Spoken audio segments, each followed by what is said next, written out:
Hey everyone, I'm Matt. And I'm Jeremy. And welcome to our second podcast. If you listened to our first one, we wanted to give you a huge thank you. Thank you so much. We are going to be posting a lot more of these in the future, so we really hope you enjoy them. We do have a lot of subjects that we do have planned for talking about. However, we could always use more, so if you have any ideas for things you want us to talk about, please comment below. All right, and welcome to our second podcast, motherfucker.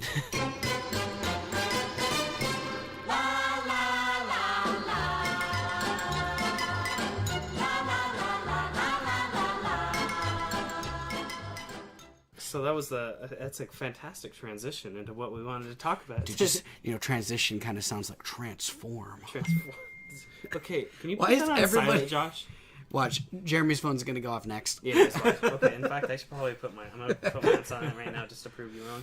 Anyway. So the subject for today, we wanted to talk about the movies and how they affect comic books, both DC and Marvel. Yeah, or any comic book adaptation that it doesn't have to be DC or Right, Marvel. yeah. Basically anytime they start changing the source material for the sake of being more similar to what the mainstream movies are like. And whether or not it's a good choice or a bad choice or a neutral choice. We'll have an we'll just have at the end we'll just do a gun to the head decision whether overall it's a good thing or a bad thing.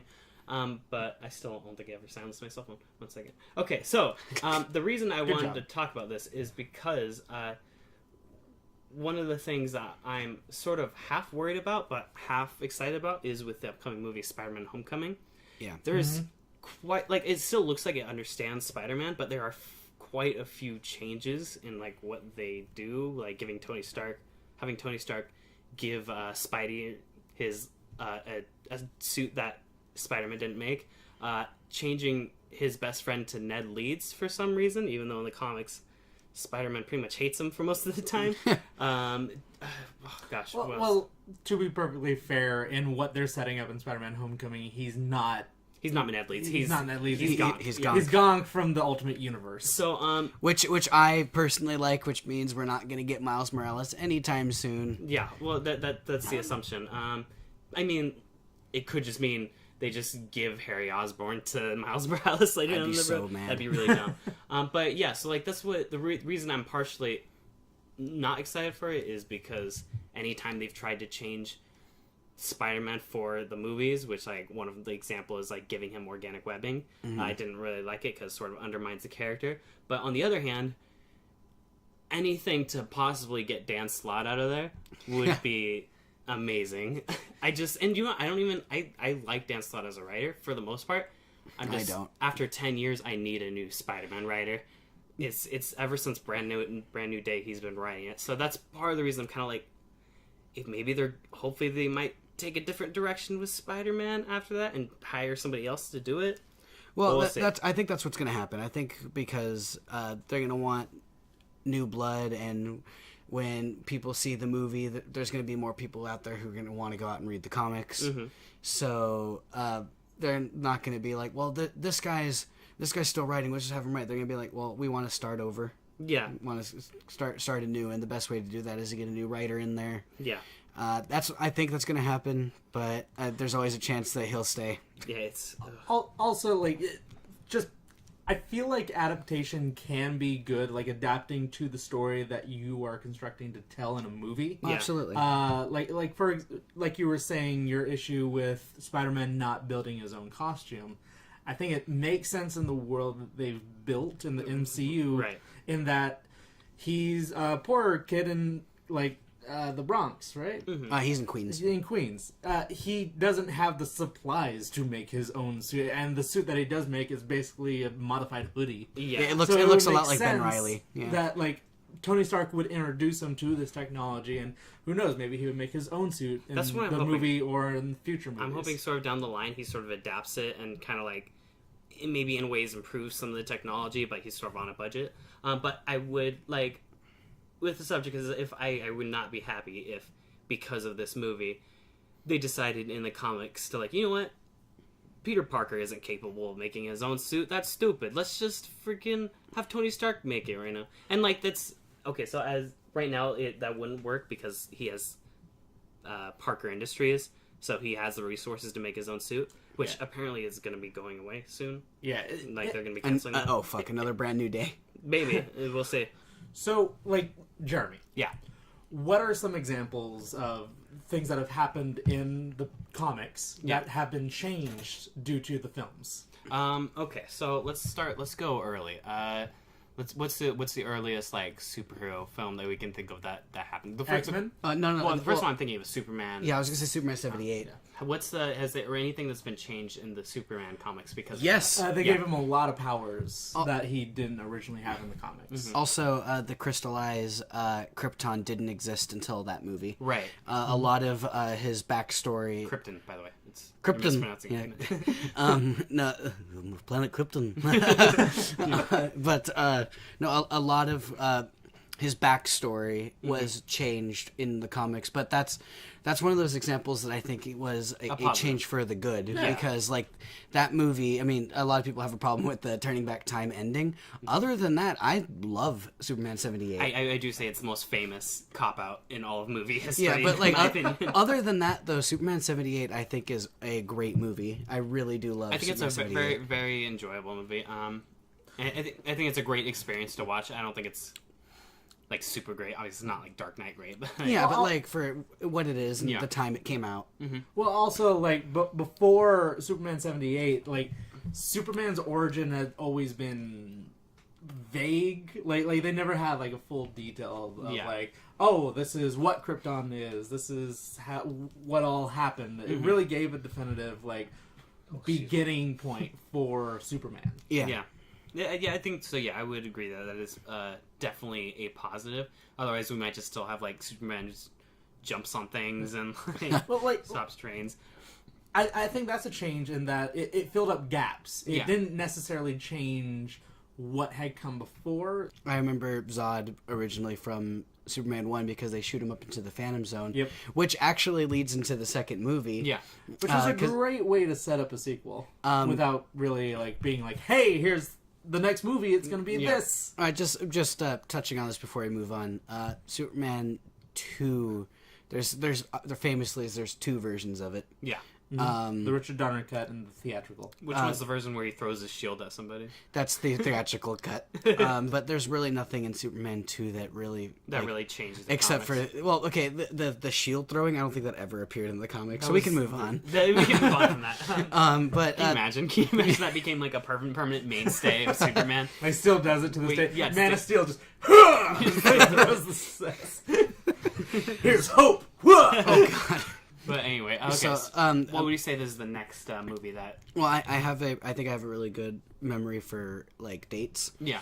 So I could bring up the comic book movies as they go. Okay, cool. If you guys would like. Absolutely. This is go through them. So the next big one. Obviously, we're not going to talk about like Steel. But Yeah, of course. But like the next big one. Yeah. Would be Batman 89, which changed the Joker for quite a while, actually. I know they sort of like adapted the Jack Napier. Well, I'm not sure which did it first, Killing Joke or Batman. Napier thing. Jack Napier. Oh, he wasn't named Jack Napier in the Killing Joke. He wasn't? No, Jack Napier. His name was Jack. His Jack. Jack Napier was an actor that Tim Burton liked, or like he was named after an actor that Tim Burton liked. I don't know if it was Jack Napier or whatever, but like. But they implemented that into the comics and the animated series before they retconned it and said, like, oh, it's just an alias that he goes by. Yeah. So. And they did bring in the whole...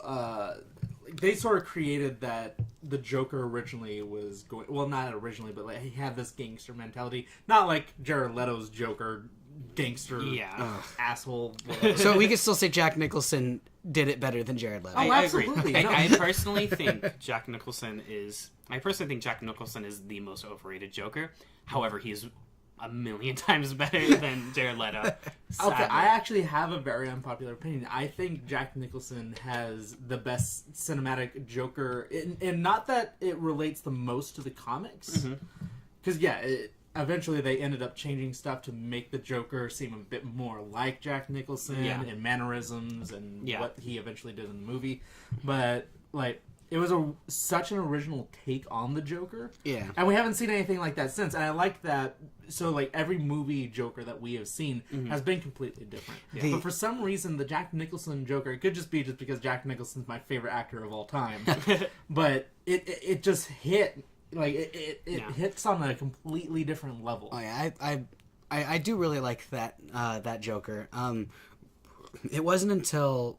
I just burped. It wasn't until 1992, and they've been kind of doing this ever since. I think they stopped with New 52, but most Jokers since 92, and I think this counts as well, have been very much modeled after the Mark Hamill portrayal. Pretty much. Like, I think that was really... Well, Mark Hamill's portrayal of the Joker was a direct portrayal of what the comics Joker was. That's interesting. That's an interesting thing to bring up because that's an example of the comic books changing around the television shows. Yeah, because also Harley Quinn was created for that show. Yeah.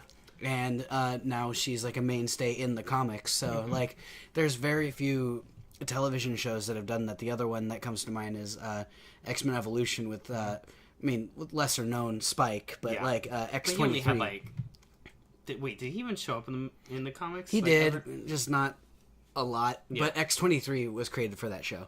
Okay. And wait, X-23 was created for X-Men Evolution? Yeah. I did not know that. Yes. That was the first introduction of that character. You guys know a lot more than X-Men about X-Men than I do. I love X-Men Evolution. Matt is the biggest X-Men fan out of all of us, but I am the biggest X-23 fan out of all of us. Like, it is my favorite new Marvel character. Okay. Like, Laura Kinley is such a well-developed character.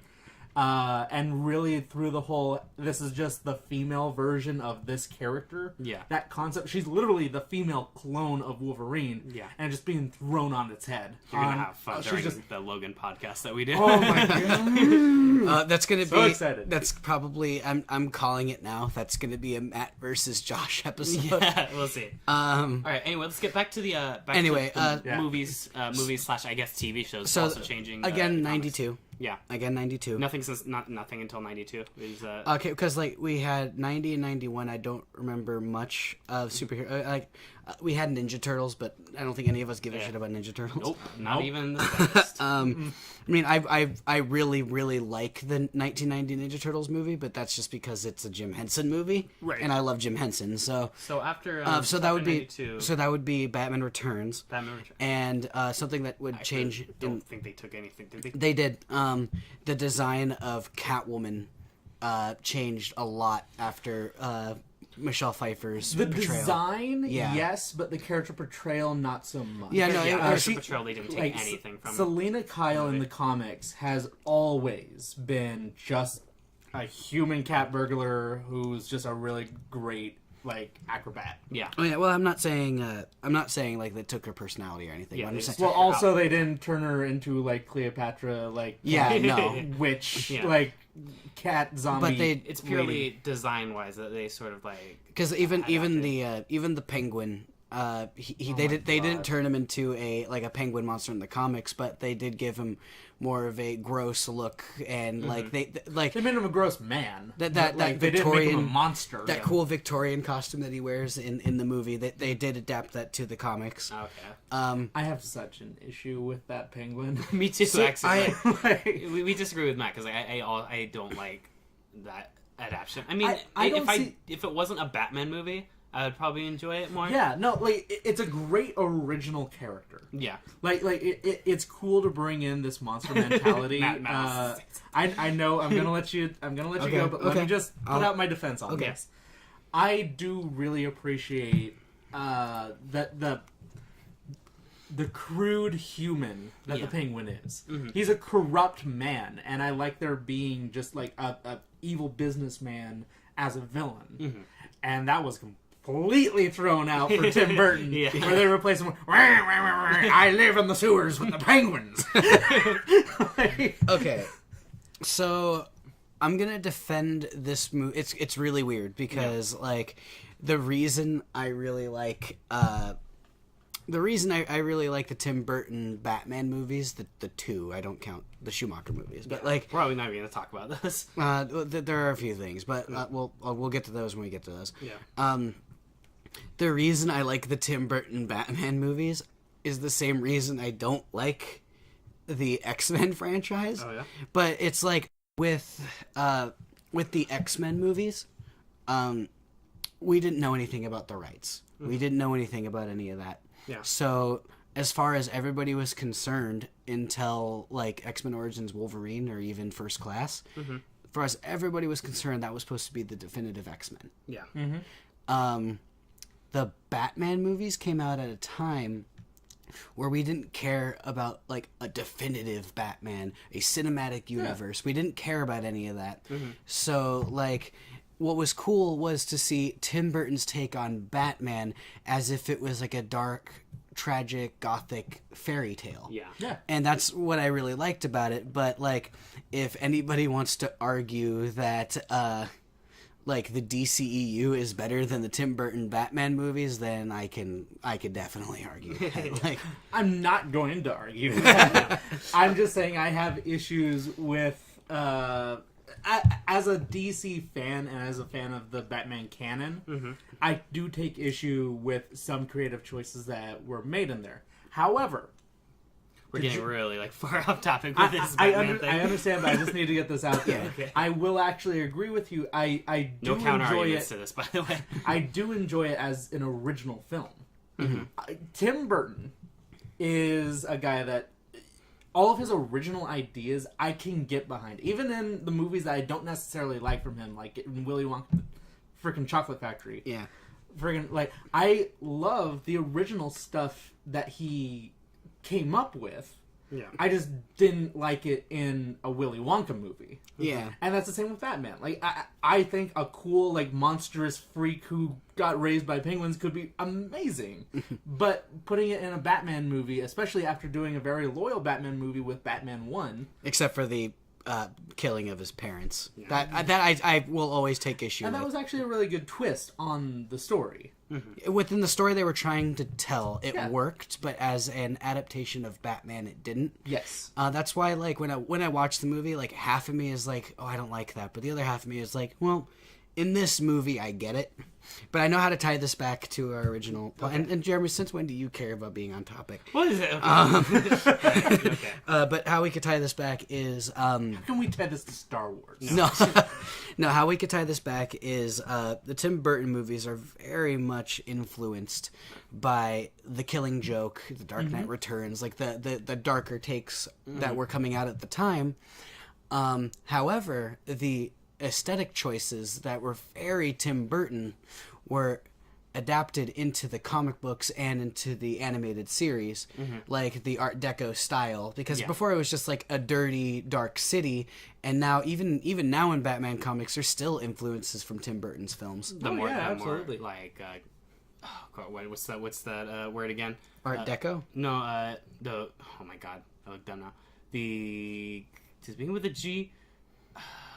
Gothic.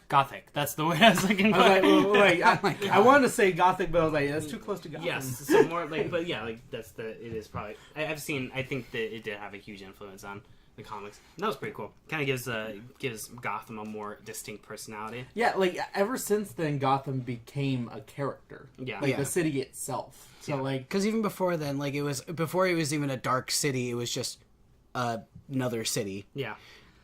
So next, you want to talk about the following two Batman movies? I would rather not. Is there anything in there that was adapted?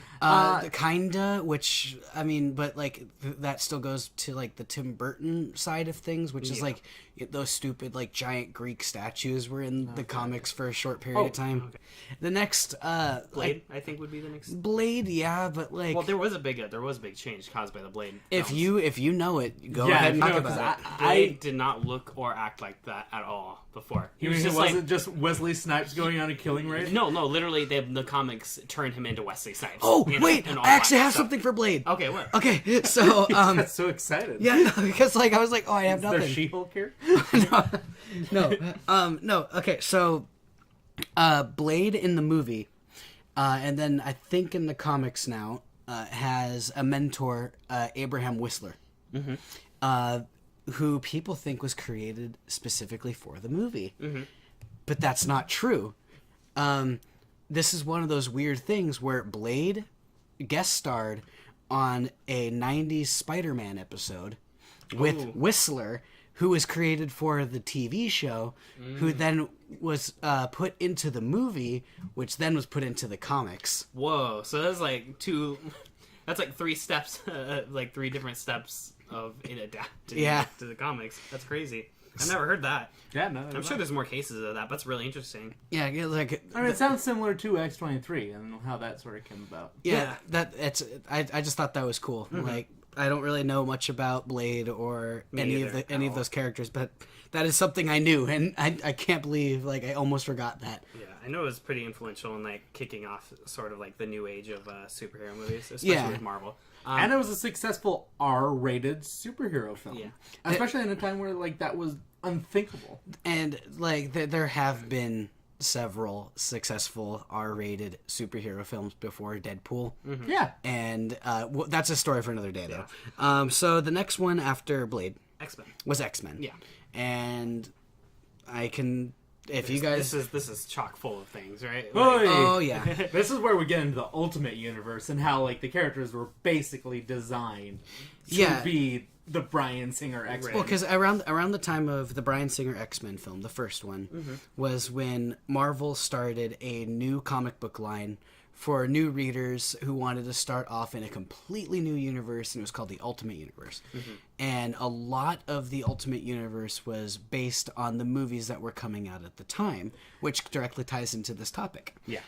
It also explored a lot of alternate versions of characters to explore and try out some things that they didn't want to do in the 616. It was basically incest between James Scarlet Witch and or evil Mr. Fantastic. Yeah, it was basically a way for writers to experiment with the characters without it changing the bigger universe as a whole. Yeah. And if it ended up working, they would move it over to the 616 universe.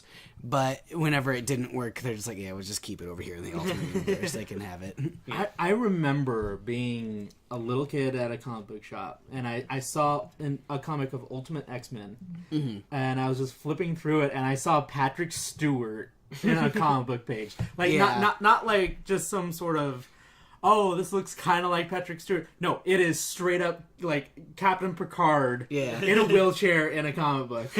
Yeah, well, that is one thing that definitely happened was Professor X ever since has been designed to look like Patrick Stewart. Yeah. And even the X-Men suits for a while, because I think they're back to being colorful again.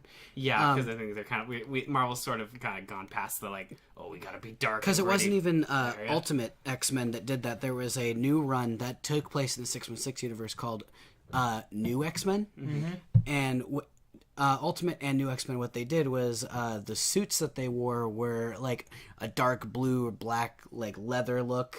Yeah. The only yellow, because yellow and red were yellow, blue, and red were the staples of an X-Men costume. Yeah, they're very colorful. So the only parts that were yellow were outlines on a belt or only the X logo. Yeah, the little lines going down the seams of the suits. Yeah. So I mean, some of those choices I don't mind, but it's okay, if you're gonna make a comic book movie with these incredibly zany characters, but then you're gonna put them in black leather, it kind of it's a shock, you know what I mean? It doesn't work. Right. So that's something I've always had an issue with the X-Men movies, is you never see them in their color, and when you finally do later on, it's it's not cool anymore, because all the other movies are at around the time when they started doing it were already doing that. Now, there is something with the X-Men that they made changes to the comics from the films that I actually do really appreciate. And I want to get your guys' opinion on this. Sure.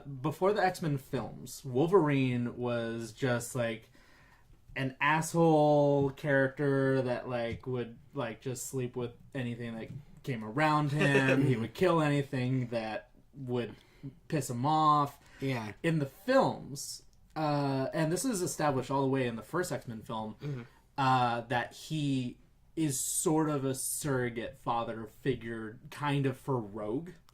Oh. And from that, he like in the comics throughout the years has grown to be like not only like a father figure to a bunch of different X-Men, but literally becoming like at one point he becomes like the principal of Xavier Institute, right? That's not something that specifically comes from the movies. Oh, really? No, that's you could actually date that to the '92 animated series. Oh, okay. Because I really love that series. He does the same thing, even in the comic books. What he does to Rogue, how he takes her in as a father figure, he does that for Jubilee. Oh yeah, he did do that for Jubilee. In fact, one of the big problems that I have with the Bryan Singer X-Men movie is Rogue is portrayed as an emo Jubilee and not as Rogue. Because Rogue is supposed to be like a sassy Southerner with like, you know, a dark past, and who don't take no shit from no man. But in the because this is also something that oh my god, because something that they did in the movies that also went into the comic books that I didn't like was they made Rogue more of an emo character. Yeah.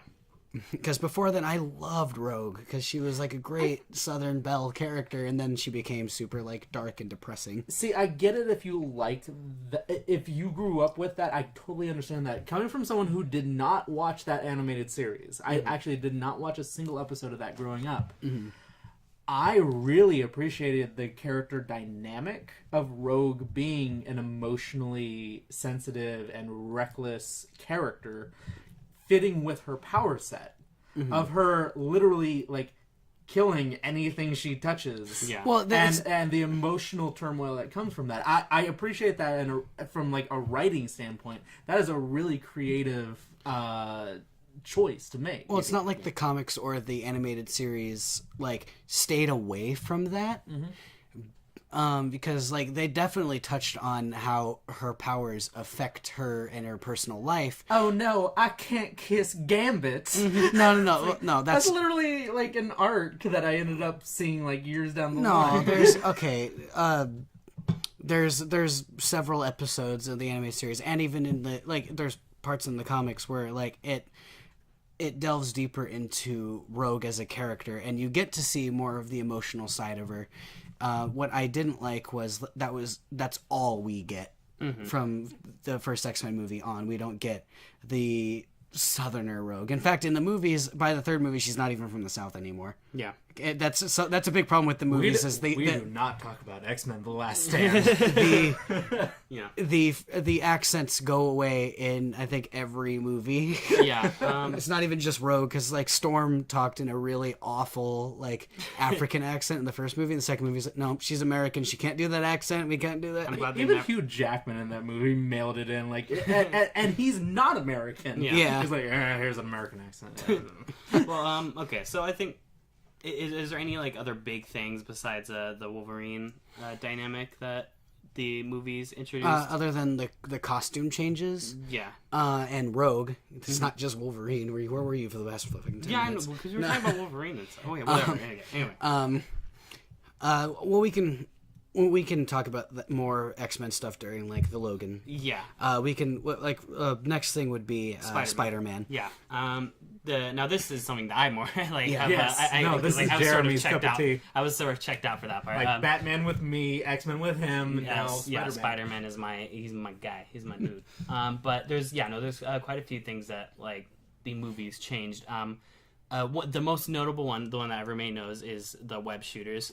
Since they didn't use the web shooters in the movie, they decided, it's just simpler just to give him his own organic webs. I remember this. Yeah, and so like they had like a whole freaking story arc in the comics where he basically gets like, I don't know, kidnapped by some. I didn't actually read this story, but like he gets like, it goes into this cocoon, like turns into a spider, gets like hatched or something, and becomes.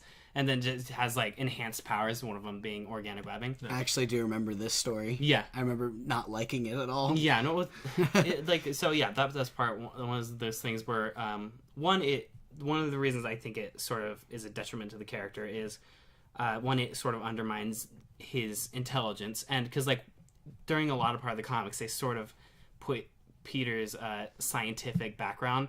They sort of give it, like, ever since he drops out of college, they sort of give it a backseat.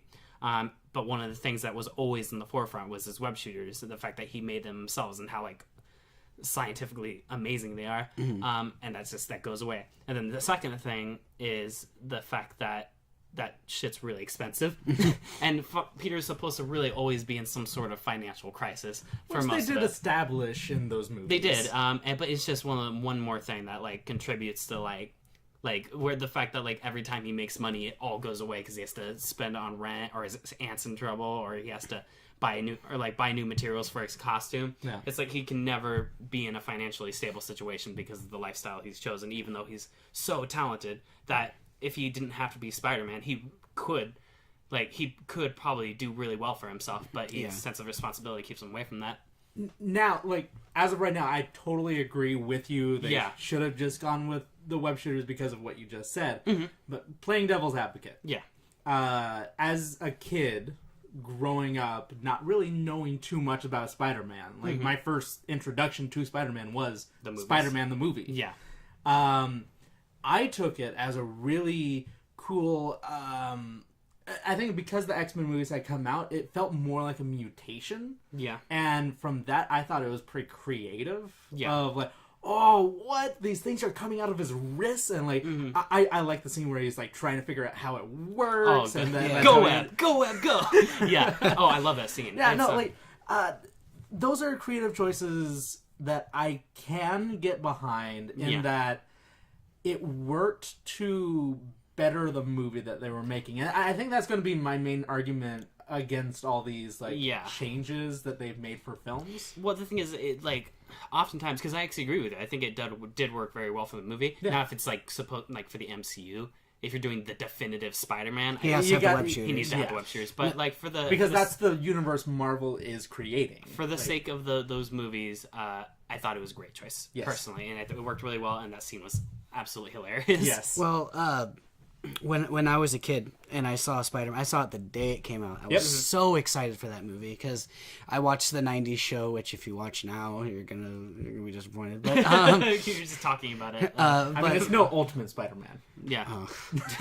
So no, I think actually Ultimate Spider-Man is worse than the '90s show. Yeah. But anyway, when I saw that in theaters, I was upset for about 30 seconds because I was like, no, he needs web shooters. I was like, the comic book nerd in me was like, this is wrong. I don't like this. But then when I thought about it more, I was like, he got bit by a radioactive spider. He's crawling on walls.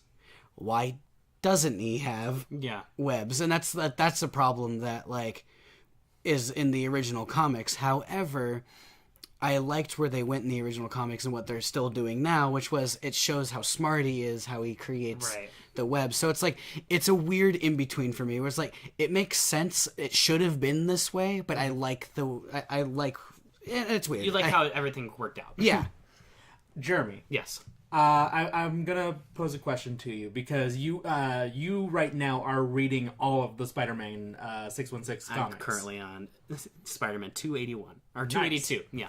I don't know what year that would have been in. 87. 87. Okay, so you wouldn't have reached comics that like when the movies were coming around. Not quite yet, no. But do you happen to know? Just going back to our original topic, did the comics ever bring in that he genetically makes the webbings? Not before the movies, no. No, but after the movies, did they change that? Yeah, that's that cocoon thing. That was the thing that was changed by the movies. Okay. They changed that until I believe that was the case until One More Day. I think I would have to reread it. I'm pretty sure One More Day undid that. Yeah. There is a time, however, before the movies where Spider-Man had organic webs, kinda. and that's when he had the symbiote that could generate the webs for him. That is true, yes. But I don't know if that had anything to do with the influence of the... Yet the Venom symbiote has its own set of rules that no one understands. Yeah, it's just whatever the plot demands. Yeah, so I don't think the movies took inspiration from that comic. I think Sam Raimi just... That's something he came saw up with and just on sort his of own. realized it just kind of works better and makes it. I can understand because it's just one less story element that you don't really have to write around. Yeah. So it worked for the movie. Now that's the web shooters. That's the thing that everybody remembers. One of the things that people really don't realize that had an effect on the comics from the movies was the reintroduction of Norman Osborn. In the comics, Norman Osborn has been dead since the 70s. Like, he never came back to life, ever. And they never planned on bringing him back to life. But because of they brought in the character in the movies, they're like, all right, well, now people know this guy is the Green Goblin. So that's one of the things that, like, was brought into the comics, was Norman Osborn coming back to life. And that seems like a thing that was both a blessing and a curse in the comics. Because, like, something that, like... comic books do that like nobody buys anymore is that as soon as a character dies, people don't go, oh no, he was my favorite or anything like that. What people do now is, so how are they going to bring him back? Yeah. Literally, that's exactly the first thing that came through my head when, spoiler, they killed off War Machine and the Hulk in Civil War 2. And also Iron Man. And Wolverine. Wolverine died in Civil War 2? Well, not in Civil War 2, but in the same year. They killed off the death of Wolverine. 50 characters that like everybody knows is and they're all going to come back. It's so annoying. That's another discussion. Because that's because that's something I want to talk about. Right now in the comics, we have 3 different Logans. Not just Wolverines. We have 5 Wolverines right now. We have 3 different Logans in the same universe. That's one of the things I hate about one of the things that almost makes me wish Spider-Man wasn't as popular as he was is the fact that there's 10 different spider people just going around the MCU. And it's like he's supposed to... In the MCU? You mean the... Sorry, the Marvel Universe. He's supposed to be sort of like this very underground... Not underground, but like... he's a street-level hero. He's a street-level superhero that really nobody... Like, people know who he is, but nobody knows him as much as, like, oh, Captain America or Iron Man or Thor. Yeah. People are just kind of like... Oh, Spider-Man? Yeah, I think I've heard of that guy. Yet, he has such a huge family of characters that you would think that everybody's like... Well, you could argue... Oh, yeah, Spider-Man. He's one of the biggest guys. You could argue Spider-Man from Marvel... We changed it. Now it's you can argue. well, no. Flipping things. Because, like, it's your... This is your baby, basically. Yeah. Like, Spider-Man... for Marvel is what Batman is for DC. Not a type of character, but the fact that it is their biggest favorite their flagship character. Right. Yeah. Which is funny that it took until now for Spider-Man to be part of the MCU, but that's a whole other can of worms. But but I think that's why. Like the Batman has 50 members of the Bat family. You got 20 different Robins. You got I'm exaggerating, obviously, but I actually have a thing about that. The thing is, though, with these, even I still don't really like how there's there's such a huge Bat family. However, it does work better for Batman because he is an A-list superhero in the DC universe. Like, everybody knows who Batman is. Also, it's less convoluted because Spider-Man had that whole, cloning thing the going clone saga, on, Spider-Verse. Everybody, and they always have to come up with some convoluted half of his reason family ended up becoming spider Yeah, people. they always have some, crazy reason for all these characters to have spider powers. Like, oh, they're from another dimension where they got bitten, or he's a clone of Spider-Man, or they just, they got zapped with spider powers, or Spider-Man bit him. They always... Just a quick sidetrack. Yeah. Do you remember when Amazing Spider-Man Universe was still supposed to be going on, they were going to make an Aunt May movie? I was just about to bring that up. That is really... just imagine Aunt May with, web shooters, pew, pew, pew. Well, because, the supposed plot of the Aunt May movie was... I'm sorry I started this. Peter was going to leave... to do Spider-Man stuff. Yeah. And Aunt May sees Spider-Man on TV or something.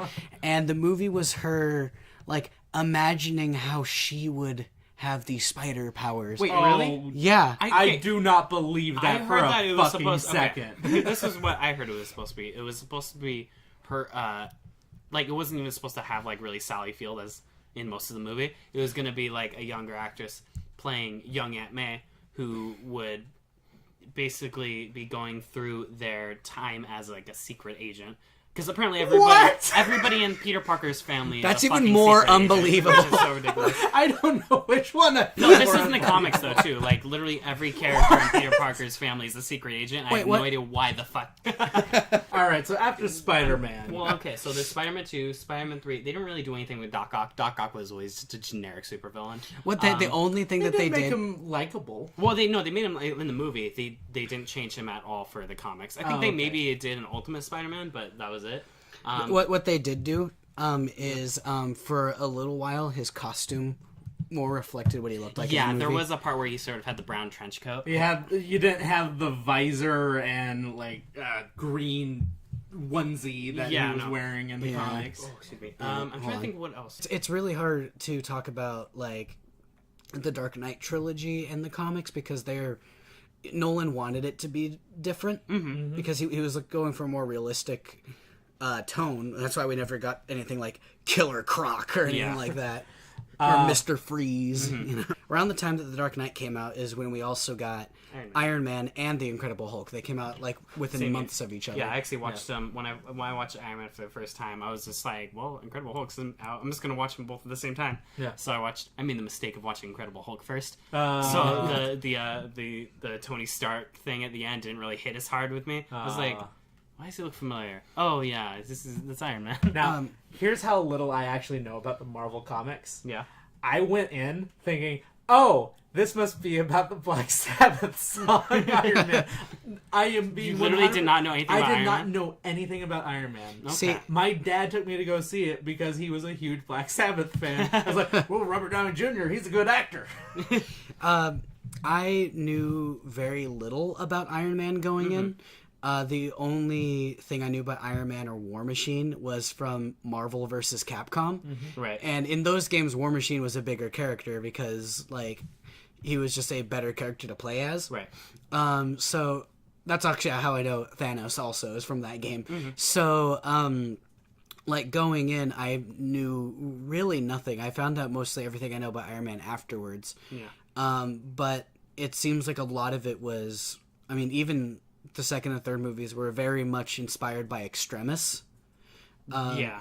So like like how in the comics it was originally Vietnam, but in the movie it's I think it was Afghanistan. Yeah. That's not a change. Did that change in the? I think it's more just like moving the timeline. Well, in Extremis, which came out before the first Iron Man, they changed it to the Middle East. Yeah. So that's not a change that the movie did first. Well, there is the obvious change, which is, I mean, he didn't show up more till later, but like he did show up, which is Nick Fury.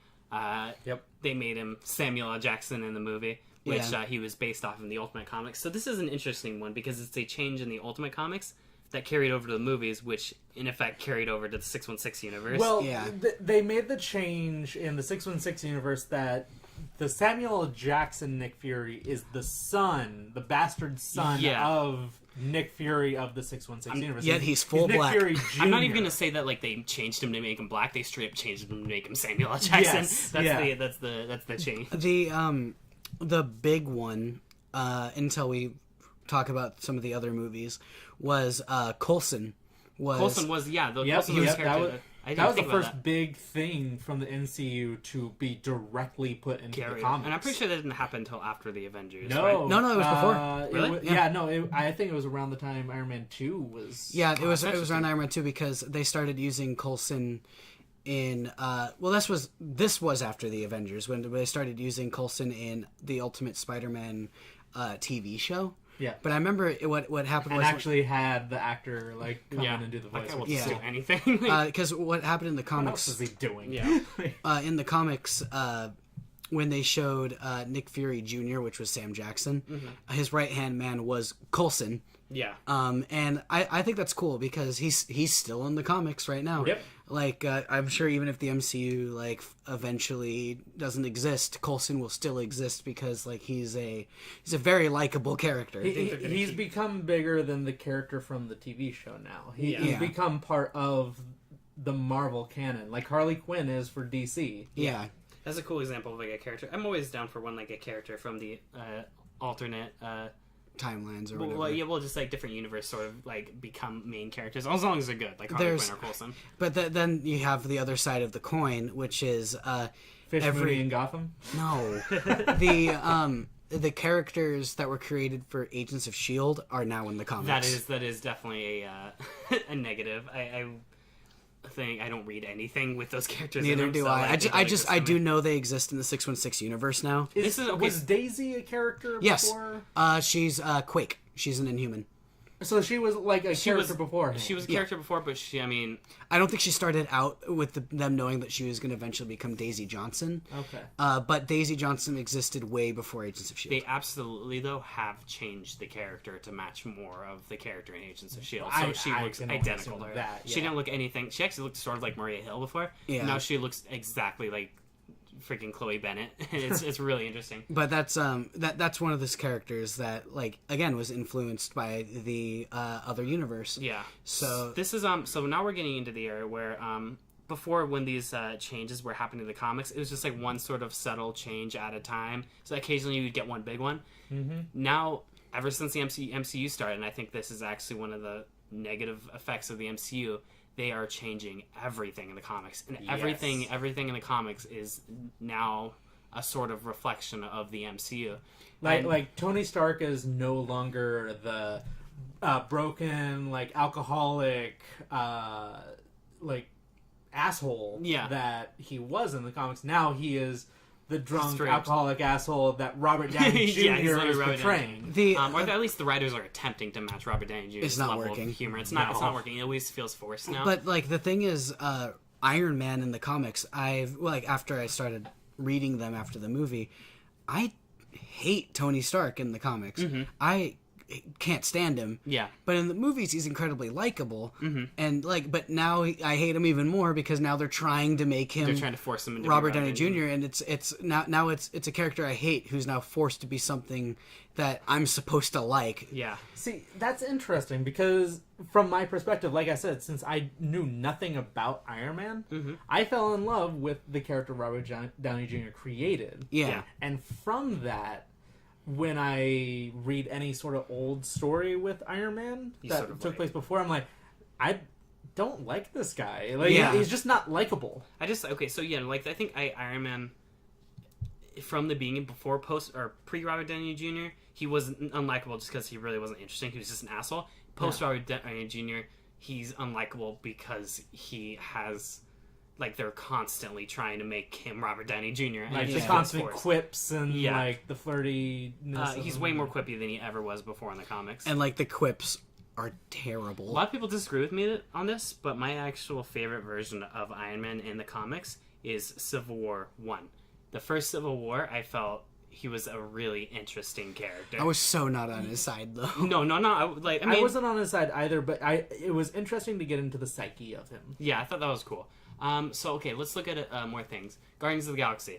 They brought them into the forefront of... You're skipping way past... Do you want to go movie by movie? I want to at least establish, like, Captain America. Captain America, go. Alright, so with Captain America, we had, like, textbook, Boy Scout, annoying character, which I'm probably alone on this front. I did not like the character of Captain America growing up. It's one of the that's fair. Okay. Good then. Then I can just be free about this. Yeah, let's go for it. Captain America was one of the few Marvel comics I did actually read growing up. My grandfather had a bunch of Captain America comics, mm-hmm. and I was bored out of my mind reading these comics because the character was so bland. He had no personality. Yeah. He had you had his no idea of his mindset. Like, even in Civil War, in the comic, like, I'm on his side, but I don't like him. Right. I don't like how he presents himself mm-hmm. as the Captain of America, where I don't know if it's Chris Evans or the way that all the writers who have worked on Captain America in the films have just brought their A game. Yeah.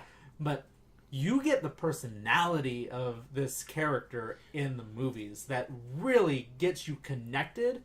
And in the films, especially Civil War, just skipping that a little bit, it's someone that you necessarily don't agree with, but you want him to succeed because you like him so much and you've built that relationship with him. I think it's a combination of the writers and Chris Evans himself. Something that I want to point out is there have been more recently, but these are still before the movies, there are Captain America stories that are good. Yeah. But even Winter in Soldier. those, even in those, he's not interesting. He's not interesting. So, like, It's the story around him that's interesting. Exactly. Yeah. The character himself is just bland. Yeah. But, like... By the way, I said Winter Soldier. I'm referencing the comic. Yeah. The movies, it's the writers and Chris Evans, and you really do feel for Chris Evans's character because they made him fish out of water because of the time period that he comes from, and which I think is a creative idea, and you sort of need that type of character because you kind of do get that in the comics, but it's like it's never really on the forefront. Were you bringing that to the point that they changed the comics to match Chris Evans in the movie? Yes, because I have not been reading Captain America comics. It was one of the few comics I did read. I read nothing now after the whole Secret Wars fiasco, but one of the things that I was reading for a small period of time was Captain America in the comics. Yeah, and they basically turned him. It happened. Yeah, it finally happened. Jeremy's phone went off. We'll see. Yeah, okay. All right. So it was a web shooter. But anyways, they do change him to be the personality of the Captain America in the films, and straight up just give him the costume that he has in the first Avengers movie. But with that being said, I do like it because now you have a character that you can follow and like, and even with that whole controversy with the whole Hell Hydra thing that he was, which apparently is an interesting story. Like I've heard that it's actually pretty cool. It is an interesting story. Oh, have you been? You're still keeping up with Cap? Well, that sort of ended on the revelation. Fuck. Now I'm Revelation. Revelation. Thank you, Matt. I am a writer. No, that of. It was memories put into his head, so it changed his entire mindset. That's actually an interesting dynamic with a character who already had a pre-existing mindset of his morals being challenged on a constant basis. I just found it to be a way more interesting character after the fact of the films. Okay. So next would be Avengers. What would you say? Okay, well, actually, no.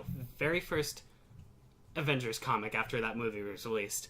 It's the lineup. It's the lineup from the movie. Which, like Ant-Man and Wasp are nowhere to be seen. It's fine because at this point in comics, everybody's been an Avenger, so literally you're fine with whoever you choose. But I wouldn't say that's a negative effect, really. Yeah. But that's just sort of like a generic people now know who Hawkeye is, I guess. Yeah. But that's not really a change.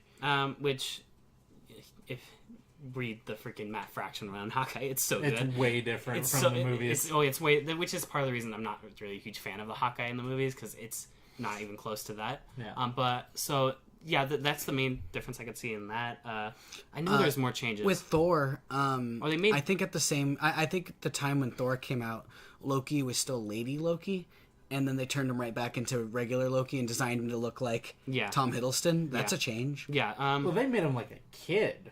Oh, now he's like a child, I think. Yeah. But it's because every time they only ever go back to what the movies are doing every time those movies start coming out. Yeah. So the next one would be Iron Man 3. And after Iron Man 3, their very first story in the new Iron Man comic in Marvel Now, it was an Extremis story. Oh yeah. And it was so bad. it was so lame because it's like, oh boy, just retreading this, and it's just another thing that just annoys me. Thor: The Dark World, I'm pretty sure they're just kind of like, let's stay away from that.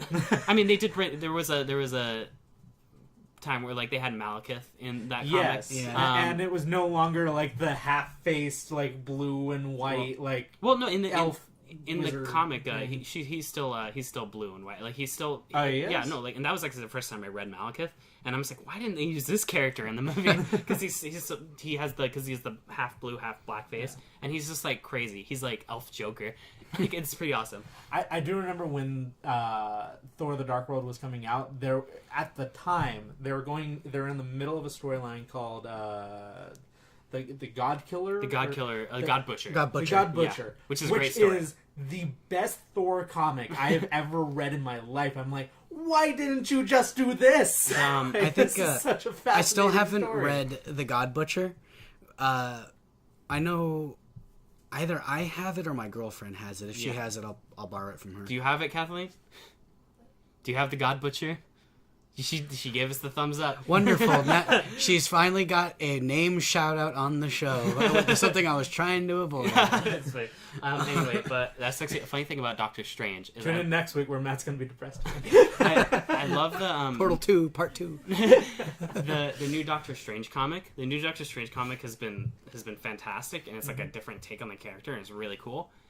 The first story arc is literally a rip-off of the God Butcher. Oh, really? It's exactly the God Butcher, which is really annoying. Wow. But anyway, back to what we were talking about. After that would be Winter Soldier. Soldier. Winter Soldier. I don't think they changed anything. Did they start? I feel like they started bringing. Yeah, they brought Bucky more in the forefront of the comics as like. I mean, he already was. But just even at that more point so. They made him Captain America. No, it wasn't. No. Was, at the time that Falcon was Captain America. That was back in the mid 2000s. That he was. Oh yeah. It was I got it mixed up. It was when Falcon became Captain America. Yeah. But that's probably another thing that affected the fact that now people know who Falcon is. Yeah. So before that, everybody knew Falcon as the character on Robot Chicken.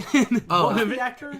What's that? Anthony Mackie. Anthony Mackie did a fan-fucking-tastic job. Which is, I'm like, don't like. I really people keep saying that like, oh, let's change the Falcon to be Captain America in the upcoming Marvel movies. I'm just like, I love him so much the way he is that I don't want them to change him at all. Okay, I love his character. You guys are gonna hate this. My first introduction to Falcon was Avengers Assemble, the cookie scene. Really? That was your first time you heard of Falcon? Yeah. I'll put a link below to the cookie scene, and why I hate Avengers Assemble is because it got. Earth's Mightiest Heroes got canceled for this show. Oh and my the god! First thing I ever saw was the Avengers fighting over cookies. And that was my first introduction. It was such a great show, and it got fucking shafted. See, my introduction to Falcon was, like I said, my grandfather's old comics. Yeah. And when I saw you saw the red suit with the V-neck that goes all the way down to the navel. Yeah. the headband and a falcon that sits on his shoulders. I'm like, and when I found out Falcon was going to be in Winter Soldier, I'm like, he was awesome. What I thought was cool though is I don't know if this was on purpose, but he wore a green shirt in most of that movie, which was I'm pretty sure it was sort of a reference to his first appearance as in Captain America comics, where he wore a green outfit instead of the classic red. Yeah, I think that was on purpose. But anyway, my first introduction to the Falcon was the Robot Chicken sketch, where it's just superheroes all living in an apartment together. Falcon is the joke character everybody makes fun of. that was my first time I heard of Falcon. Anyway, so the next one would be Guardians of the Galaxy, and everybody was changed. Everybody, they completely changed for Star-Lord. The better. This is something. Okay, so what I think it's goes half and half. The fact that Star-Lord was changed to be a much more interesting character. I actually really like him. Because the only other thing I've read him besides the Bendis run was Secret Wars, which he was actually really cool in Secret Wars. They changed the all original Secret Wars. No, the new Secret Wars. Okay. But they changed all the characters, but one of the negative things was the fact that it was now one of the forefront properties in Marvel, and the writer who is, I'm pretty sure, forced to write it was Brian Michael Bendis, and he just did not feel like he cared at all. That was not his A game. I hope that you comment, Brian Michael Bendis, and disagree with me, but it just did not look like he gave a shit. Well, Bendis is, I think, right now probably the best writer in comics. A lot of people disagree with you, but I'm not one of them. Yeah, but I wouldn't say he's the best writer, but I would say Snyder. He's a very dependable writer. Okay, Scott Snyder. We need to say. Josh said that Snyder is the best, but we're referring to Scott. Yeah. Oh yeah. No. Let me Scott Snyder, not Zach. Yeah. I would actually agree with you. After reading some of the new 52 Batman, I like his writing was amazing. He is a great story. Bendis, I would say, is the one when you have him be the writer. You can depend on that. It's going to be at least a little good, and he's going to write the characters fairly well. Anybody who is interested in reading any more recent Bendis, pick up all new X-Men. It is so good. When he cares about the characters, that's when he does really, really good. And I know you two have issues with the character and just the creation of the character itself, but Brian Michael Bendis' original run of Miles Morales Spider-Man is a great story. I don't hate... I say, okay, before you read that, though, read his run of Ultimate Spider-Man. Yes, no. But I just want to say, that's a character that he basically created. I think that's my favorite story that he's written. Is the original Ultimate Spider-Man run. I don't hate Miles Morales as much as I let on. I just don't want him in the movies because the argument that I keep hearing is we've seen all Peter Parker stories, and the thing is we haven't even come close. God, he's you got such a huge 500 comics to go off of. I mean, it's almost 800 now. Oh Jesus! That's not even including Spectacular Spider-Man, Web of Spider-Man. No, that's just Peter Parker Spider-Man. It's just we need a definitive Peter Parker for a long time before we even think. Because I'm totally fine with Miles Morales if Tom Holland is just about to pass out and he needs a break from playing Spider-Man. He's like, can I get like a 2-minute breather? And then we'll for 2 movies we'll just have Miles Morales and then have Peter Parker come back. Anyway, so I'm fine with Miles Morales staying in an animated film universe, what they're doing. I'm actually looking forward to the animated. Yeah, absolutely. That's fine, just because it's not connected to the MCU. So I think he's a character worth exploring more. I just personally he's not Peter Parker, so he shouldn't. And he's not written to be Peter Parker, right? Anyway, so we were on Guardians of the Galaxy. So the next one would be Age of Ultron. Did they really change anything? No, not really. I was gonna say Age of Ultron in the comics, but that's what the movie's title was based off of. But yeah, no, they really you didn't only know Ultron. Oh no, we're wrong. They did change something. What? Scarlet Witch and Quicksilver. Yeah, that's right. That's right. Okay, so Scarlet Witch and Quicksilver. Let me handle this one. Yes. Scarlet Witch and Quicksilver originally were introduced in, I believe it was X-Men number 3 or 4. Mm-hmm. And they were later revealed to be the son and daughter of Magneto. Mm-hmm. I thought it was Avengers first, and then it turned out that they were the daughters of Magneto. Okay, what it was is they were they were introduced first as Brotherhood characters. They were part of the Brotherhood of Mutants. They left the Brotherhood shortly after to join the Avengers. They found out later that they were the son and daughter of Magneto. They didn't know originally. Yeah. When was that? Was that the same decade that they found out? Was that part of their original plan? Honestly, don't remember because I think that was an Avengers story, not an X-Men story. I could be wrong, but so for a long time, a lot of people they knew that about them. They knew that Scarlet Witch and Quicksilver were Magneto's kids. Mm-hmm. And then because of rights, which is a completely that's a topic for another day. Yeah. Marvel Studios is allowed to use those characters, but so is Fox, who owns the rights to the X-Men. Mm-hmm. So to get around that they're mutants, originally they just referred to them as miracles. Yeah, which I don't think lasted for very long. That didn't last. And then they were it said that they were part of they got their powers from an experiment, the Mind Stone. Experiments involving the Mind Stone. And then which makes absolutely no sense. To be perfectly honest. And then in the comics, because they wanted to be well, now since they couldn't use Magneto, let's not use Magneto either. Yeah. So I know it had something to do with Terrigen crystals and Inhumans because Inhumans blew up. Yeah. And I think that's what happened, and I got really, really mad about that. Yeah. Because I think they should be Magneto's kids. Right, so basically what he's saying is they're an no emotional dynamic between the characters. Whatever their story is now, if they're not mutants, and they're not Magneto's children anymore, that's a new version of them, which that is, I think... That's a negative That's impact. 100% a negative impact, because it's such a great dynamic in the comics. I'm not even a big X-Men fan, and I love the fact that they're Magneto's kids. Being a superhero and having your parent be the biggest Earth villain in the entire world. Yeah. That's awesome. That's awesome. I mean, awesome from a story standpoint. Destroying. Yeah. And do you know what? I think what's going to happen is eventually Fox is going to do the deal with Marvel. Mm-hmm. In the movies, they're going to make them Magneto's kids, and then it's going to turn out they were mutants this whole time. and then they're gonna change it in the comics again to their Magneto's kids. It'll happen eventually. Yeah. I'm still praying to science that eventually Fox makes that deal with Marvel, because I am just, even if Logan is amazing, I still. This is another discussion though, because that's like a whole. We'll discuss that once we do an X-Men episode. Yeah. Because we have all sorts of things Logan to is say a good there. opportunity to do that. But that would bring us to the next movie, which would be Ant-Man. Ant-Man. So Josh, take that away. All right.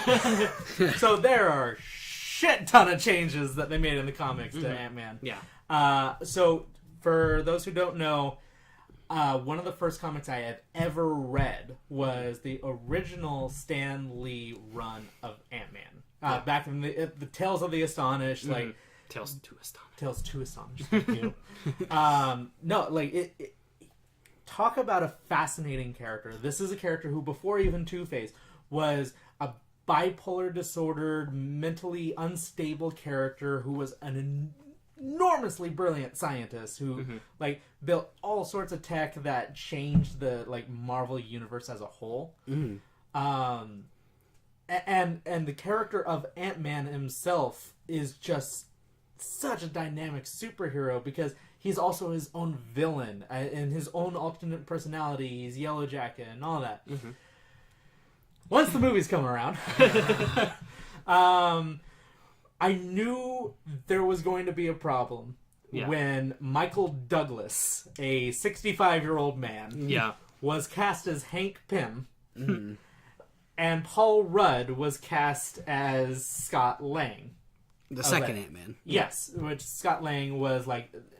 Not even the apprentice. He stole the Ant-Man suit from Hank Pym, and Hank Pym was just like, you go ahead and keep it. And then he went on to become Giant Man. Interesting story to make the first Ant-Man movie. Yeah. It's not what I would have done. Yeah. Especially if you're trying to relate it to Ultron in any way, shape, or form. Which they did not do. They didn't at all. But no, basically a bunch of things changed in the comics. Like Hank Pym was aged up dramatically, and really, wait, so they aged him in the comics? Yes, was it some sort of like old man Logan, like old Captain America thing, or nope, did they just just grade him up? They just so it's just like, oh yeah, he was old. He just took a while, which makes no sense because you also have stuff like. Iron Man still looks exactly the same. He's been getting younger and younger every year, which is really weird. Like in the new Bendis run, Iron Man looks like he's 20. Like he looks so freaking young. I mean, they've aged up Captain America too, but that was like a storyline. That was a storyline.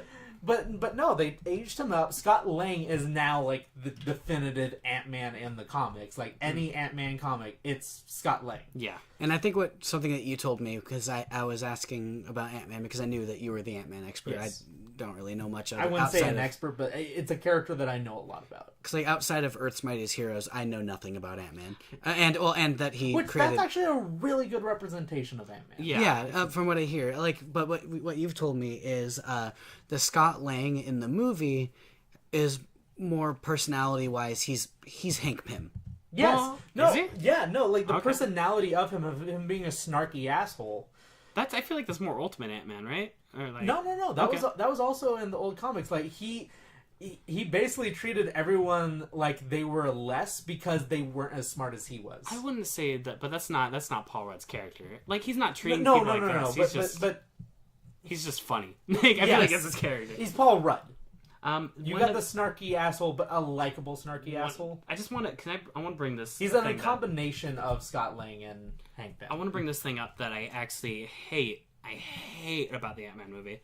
One of the characters I was really looking forward to when they announced Ant-Man was Janet Van Dyne. Yes, I love Janet.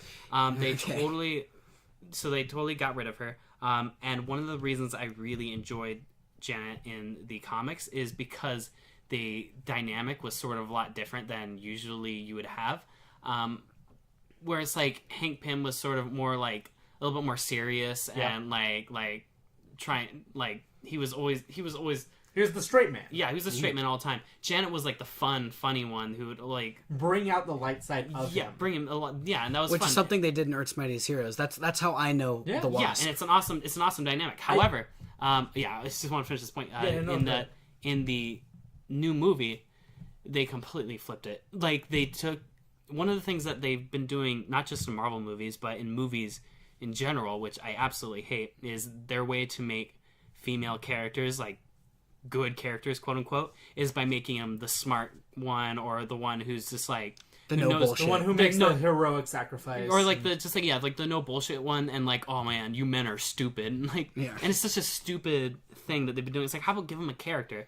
And one of the things I hate about Ant-Man, you're thinking of Hope Van Dyne. No, that's the thing. That's one of the things I hate about Ant-Man, is they introduced that age-old freaking trope. Is they basically made Ant-Man like the funny, fun one, and Hope is like, oh my god, I'm so sick of your shit. You men are so stupid. Like, they totally brought in that freaking trope that I absolutely Feminists hate. are gonna hate this. I know. No, that's the thing. Is like, I'm fine. Like, it's one of those things where they, because I want more female characters in the movies, but I want them to actually be characters rather than just like, oh, I'm the strong, stoic one.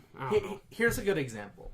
Janet Van Dyne at one point in the comics was like one of the more powerful characters, because not only did she have the Ant-Man shrinking like thing, she could fly, she had shooters that could like shoot bullets like faster than anything in the world. Yeah. Like, she was a super powerful character, and she knew it. Like, she knew that she was way more important to a team than Hank. Yeah. At one point. But she still was able to have fun, and her entire thing is she wanted Hank to have fun. Yeah. Yeah. And that's a dynamic character who is not only super strong and potentially is strongest on the team at one point. Yeah. You also have someone who has a personality and has, like, likes and dislikes. Yeah. With Hope Van Dyne, what we got in the Ant-Man movie was like, I should be the one wearing the suit. I'm the stronger, more intelligent one out of all of this. And it's just like, it was so dumb, and like, and I get it. That's the strong, independent woman trope, and it just doesn't. Can you make a strong? Can you make a strong, independent woman who is also fun? Yeah, who's a fun character, like, which they were able to do in this universe with frickin' Janet. In the MCU. Yeah, okay. I was gonna say with Black Widow. Yeah, she's definitely more like in Iron Man 2. She sort of fell into that trope more, but she kind of broke free of it. I think especially starting with Winter Soldier. Winter Soldier, she became one of my favorite characters in this universe, just because like she's just throwing out one-liners to Captain America, like it's like that's nothing. awesome. Yeah, and it's not like cheesy one-liners in Age of Ultron. Yeah, it was like fun. Like one thing that people don't really talk about that I actually really like in Winter Soldier, which feel free to disagree if you disagree, is I really like the little plot point throughout the whole movie that Black Widow is trying to get Captain America a date. Yeah. I really like all of those little jokes. Like, I'm multitasking. Like, I had a lot of fun with those. I know some people thought it was dumb, but I liked it. Great movie. And I know a lot of people say that, like, oh, guys and girls can't work together without there being some form of romantic, like, tension between the two. It's like,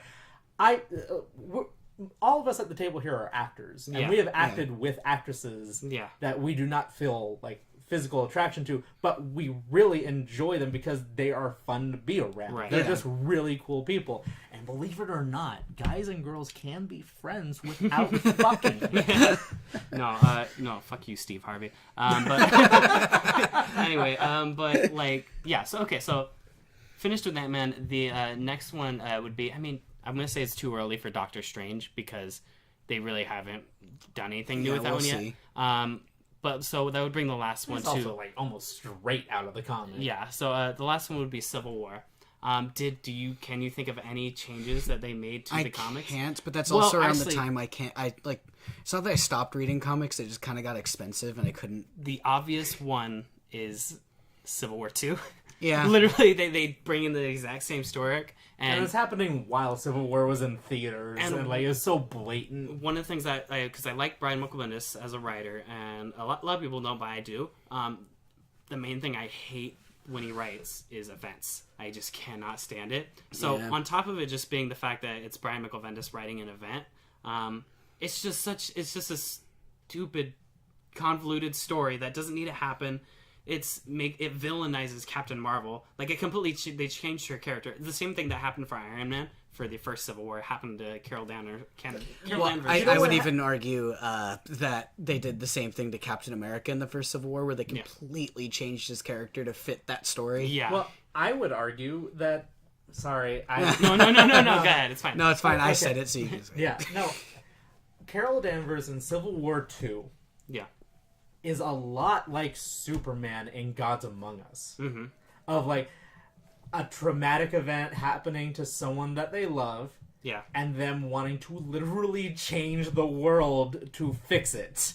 The thing is, the reason it's hard to buy, because in Civil War II, the traumatic event that happens is Rhodey dying. Yeah. It's the thing I was that avoiding happens spoilers, but I don't know. Okay, whatever. Nobody cares. It's It's been out for months and months, so whatever. The Rhodey dying, and that's supposed to be her traumatic event. Yeah. And it's just kind of hard to buy because who do you think is most affected by Rhodey dying? Yeah. Fucking Tony Stark, so you're going to be on his side. And also, if you're not reading Captain Marvel, which I'm guessing not too many people were in comparison of Iron Man or like War Machine or anything like that. Yeah.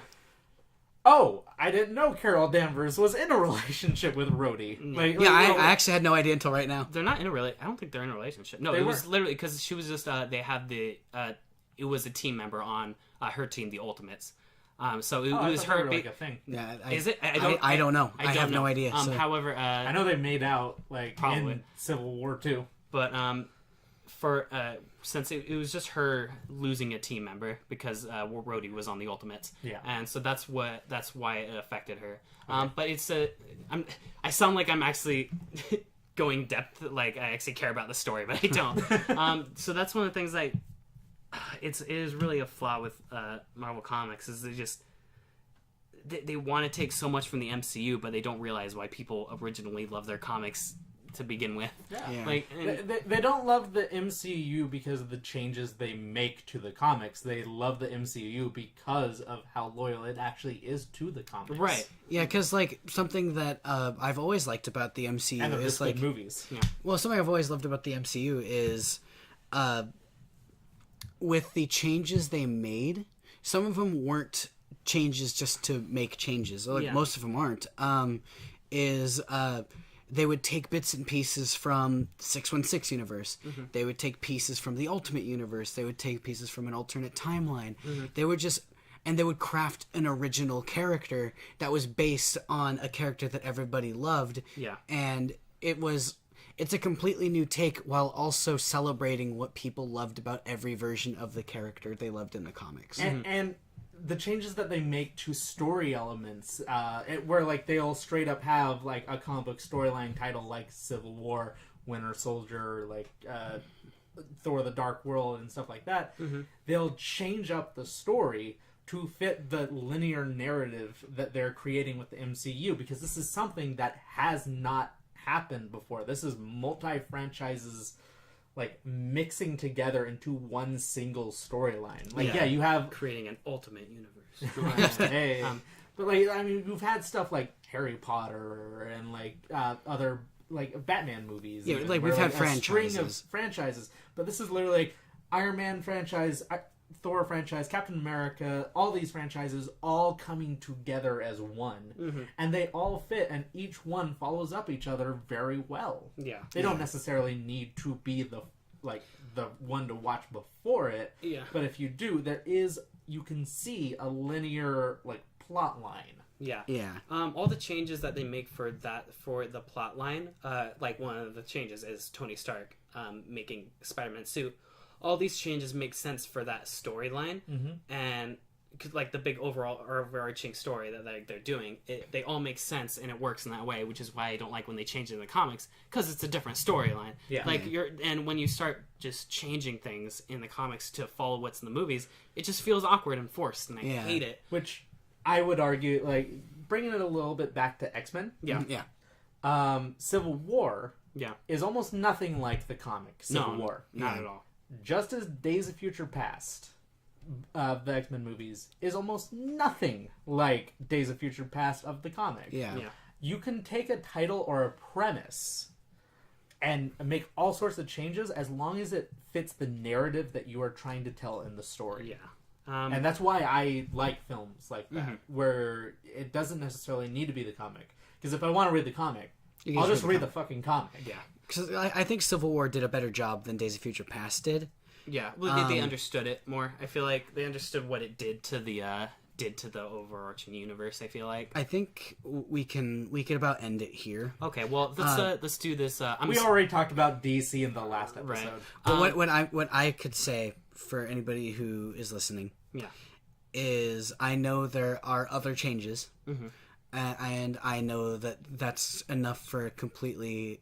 There's a whole new podcast. Yeah, like, so I think if anybody wants to hear us talk about other changes, maybe to like the Netflix shows or any other DC movies or anything like that, we can make a completely new podcast and actually like do some research beforehand, so we can. And we could always relate these podcasts to stuff that's coming out. Like obviously we're going to be doing a Logan podcast, like most likely next week. Which decided during this podcast. And I would like to do this is kind of unrelated, but I would like to do an Oscar podcast next. Oh yeah, that'd be cool. And like after that, we could potentially do the Netflix series with Iron Fist coming out in just a few weeks. Yeah. All right. Well, we'll expect some of that. Comment below if there's anything else you would like us to do. Just real quick, the new segment I like to call "Gun to Your Head." We can add a gunshot to this or something. Do you think overall, bringing in changes from the comics to the from the movies to the comics is a beneficial thing, Josh? Depends. It depends on the comic. Gun to your head. You have to say yes or no. I'll say no. Okay. Just because of the fact that if you're basing something off of a source material, you shouldn't need to change the source material to what you're changing. Yeah. Matt? I kind of agree 100%. If you're changing a comic to be like a movie that was based on the comic to begin with, then it just becomes convoluted and stupid. I think sometimes it works. Yeah. There are times where it definitely benefits, but it seems like more often than not it becomes confusing, and I don't like it. If there's one thing we've learned in the last hour and a half is that like there are ups and downs of it. Yeah. For me, before pre-MCU, I would have said probably like 5 years ago, I would have said yes, it's good to sometimes take those changes and apply them to the comics. However, ever since the MCU started, the Marvel Comics, my love, has just been a jumble of a mess because of all these changes that they decided to take to the MCU. And I would say now, overall, I would say no, it's not a beneficial thing. Cool. All right, so Josh, you want to sign us out? Yeah, absolutely. Thank you all for listening. If you liked this podcast, please check out our previous podcast where we talk about the DCEU and everything that's gone wrong with it and our opinions on it. Please tune in for future episodes. If you have your opinions on what we've discussed in this episode, or if you would like to point out other changes made to comics from films that we haven't discussed, please put it down in the comments below. We would love to interact with you guys. Please, this would be a great podcast if we can include you guys with us. Absolutely. Yeah. Thank you for listening. Tune in next time and have a good day. All right. Take care. Bye.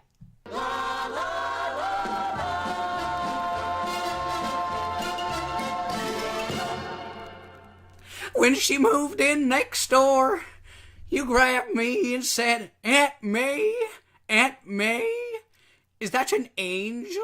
Did I say that? You sure did. Aunt May the prospector doing the best she can. Aunt May the prospector raising Spider-Man. Woohoo!